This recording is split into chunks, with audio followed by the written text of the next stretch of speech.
First and foremost, their number one concern is to make the show as good as it can be. We want to have a good time, we want to have a good show, we want to feel good about what we're doing. The reason for us being on tour is to go play music. A lot of people use it as an excuse to go drinking or as an excuse to find the best swimming holes in the country. And that's not our concern, it never was from the beginning. Sometimes people will come up to me and be like, you guys are crazy for touring as much as you do. It's like, if you're gonna be in a band, you should want to play shows, right? Like, what the hell is the point if you're not gonna play?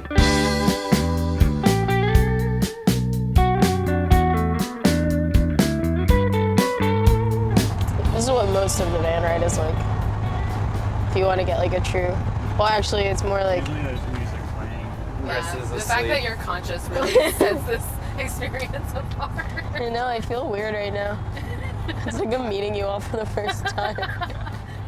I just have this insatiable desire for sleep at almost any given moment of the day. It's like my ultimate drug.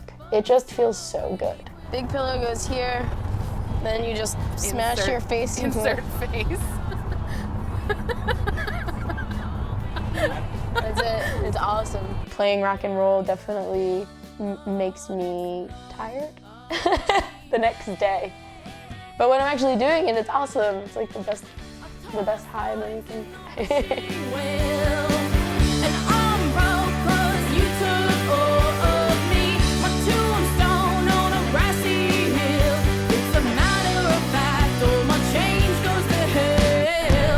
Go through the record, so tell me what the name of it is.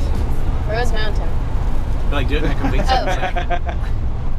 RoseMountain. Alright. Marissa, this is classic. Hello, I'm Marissa. Yes. From the band Screaming Females, New Brunswick, New Jersey. We have a new record coming out in February of 2015 called RoseMountain. So there's a titular song. Never before have we had a titular song. You heard it here first. Well, sort of on Ugly. RoseMountain. On Ugly, there was a song called Something Ugly. Not titular. It's just not. Sort of. There is a rehabilitation clinic in New Brunswick, New Jersey. It's called RoseMountain, and I just thought that it was a really lovely and poetic combination of words. I saw it an awful lot when we were home, driving in and out of the city, back and forth from doctors like in North Jersey and stuff, my parents' house, kind of being like, I wish someone would rehab my sick ass. We write all of the songs together, and in the past, we would have written a full arrangement with just the three of us, and there'd be all kinds of guitar solos and melodic bass parts and cool drum fills and everything, and we would kind of eat up all of the space in the song. And this time around, we would write like the shell of the song, and then let Marissa go home and come up with like a really cool vocal melody.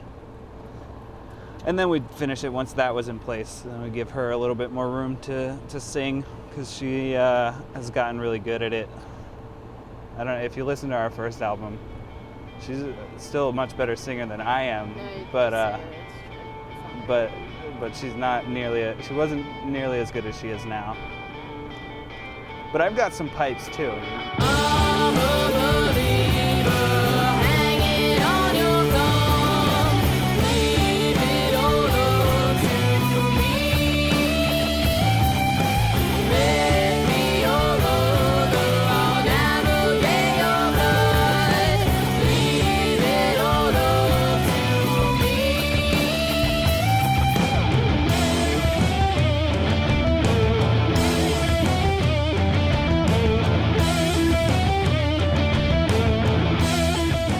We recorded our album Ugly at Electrical Audio. Leading into that release, we were just on the biggest roll we had ever been on as a band. It just felt like we could do no wrong, and we went and did this kind of unthinkable thing of cutting a record with Steve Albini. When the album came out, there was all these amazing reviews, and it really felt like people were starting to understand us from the media perspective in a way that maybe they hadn't before. There'd always been this focus on just kind of like Marissa's small, she plays guitar. And it was, for the first time, felt like people were understanding a little bit more about what we've been trying to do. So it just felt like we were like unstoppable. Take what's mine and face me like you're blind. It all means nothing. I'll break the curse and show you what I'm worth. A broken heart. I'm on a mission to smash the mirror, get myself off the scale. I'm gonna forget so I can see clearer, get myself off the shelf. We're in Washington, D.C. It's one of my favorite places in America. We went to the Discord House and got a lovely tour from Sir Ian Mackay, who is punk rock royalty. I believe he is actually knighted. We went in the basement. We hung out in the basement where Mighty Bird practiced. This is New Brunswick, New Jersey style. Yeah, here, give this man a chair. Come on. Yeah, I kind of like this. This doesn't bother That's me at all. exactly how you do it. This is exactly how we. This is This is how we. fine. Looking up for the This nails. is exactly how we practice. You put your head in the I think I can rafters. pretty much I go think even the everywhere. There, This is perfect. I like this. I feel powerful. It's I never feel Marissa's this in her way. element. Hey, what's We all up? have to bow down to you. Yeah, hey, check me out. It's moving freely up in this piece. No big deal. But this is I mean, this is I practice here. Every band I was in practice in this spot, and even still practice here. Like this is, I love it down here. Super quiet, super like intimate. Yeah. And I've been here since '81, so it's 33 years I've had this spot. Wow. Please won't you bury me on RoseMountain? I'm so small, I'll be in peace on RoseMountain. So right after we recorded Ugly, we went on tour, and I think it must have been a weekend, and I was like, oh, I'm getting sick. I always get sick a weekend. Like, it'll go away. And it just didn't. It didn't go away, and I started dry heaving. I had a really terrible cough. My throat was swelling up. When you're in that situation, so far from home, and you're working, and money's tight, and time is tight, it's just, it's more difficult than people want to chalk it up to be. I'm sure a lot of people would be like, oh, just get on a plane and fly home.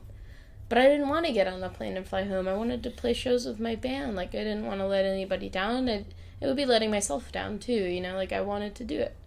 I wanted to be there for myself and for all the people I love. I just remained sick up until the end of that tour, basically. Canceled dates. We had to cancel, like, our week and a half or 2 weeks home, and we finished our leg with garbage and then drove straight home from Houston, Texas, and it was fucking depressing and upsetting and scary, and it was a horrible experience. Yeah. We had other stuff lined up. We had to cancel it all. Yeah. It doesn't matter though, because we don't even have to tour with Dinosaur Jr. for people to write about us having toured with Dinosaur Jr. I know. It's almost like we still did it. I got my blood work back, and every time I got it back, they'd be like, oh, you have mononucleosis. And I'd be like, okay, I know, but there's all this other stuff happening to my body that I can't explain. Like, I feel like my skin is shrinking. I feel like my body, my muscles are being, like, torn in half. Like, I can't sleep. I don't want to eat. Like, everything was falling apart, and no one could explain it to me, and it was just really hard. It was totally nuts because we didn't know if we were ever going to be a band again. We didn't know if Marissa was ever going to actually be able to get over this and get in a van and sit there for hours again. And then I got home from this tour and I was like, I need to find a job right now because we had lost all this money. Not lost money. We lost money that we were expecting to be able to hold on to, and money that we invested in the record that didn't come back because we weren't able to support it the way we would have liked. Yeah, it was a miserable couple months after that. I officially have a diagnosis of something called fibromyalgia, which is a fake disease that they tell you you have when they don't know what's wrong with you. So, It might all be in my mind, I don't know, but even if it is, it still hurts. So all the people that should have heard Ugly, not hearing it, I think goes back to what I was saying earlier. It's like if you want people to care about your band, you have to play shows, and we kind of just didn't really play a lot of shows to support that album, but we weren't able to. And I feel like that was the point in our career where if we were any other band, we would have broken up.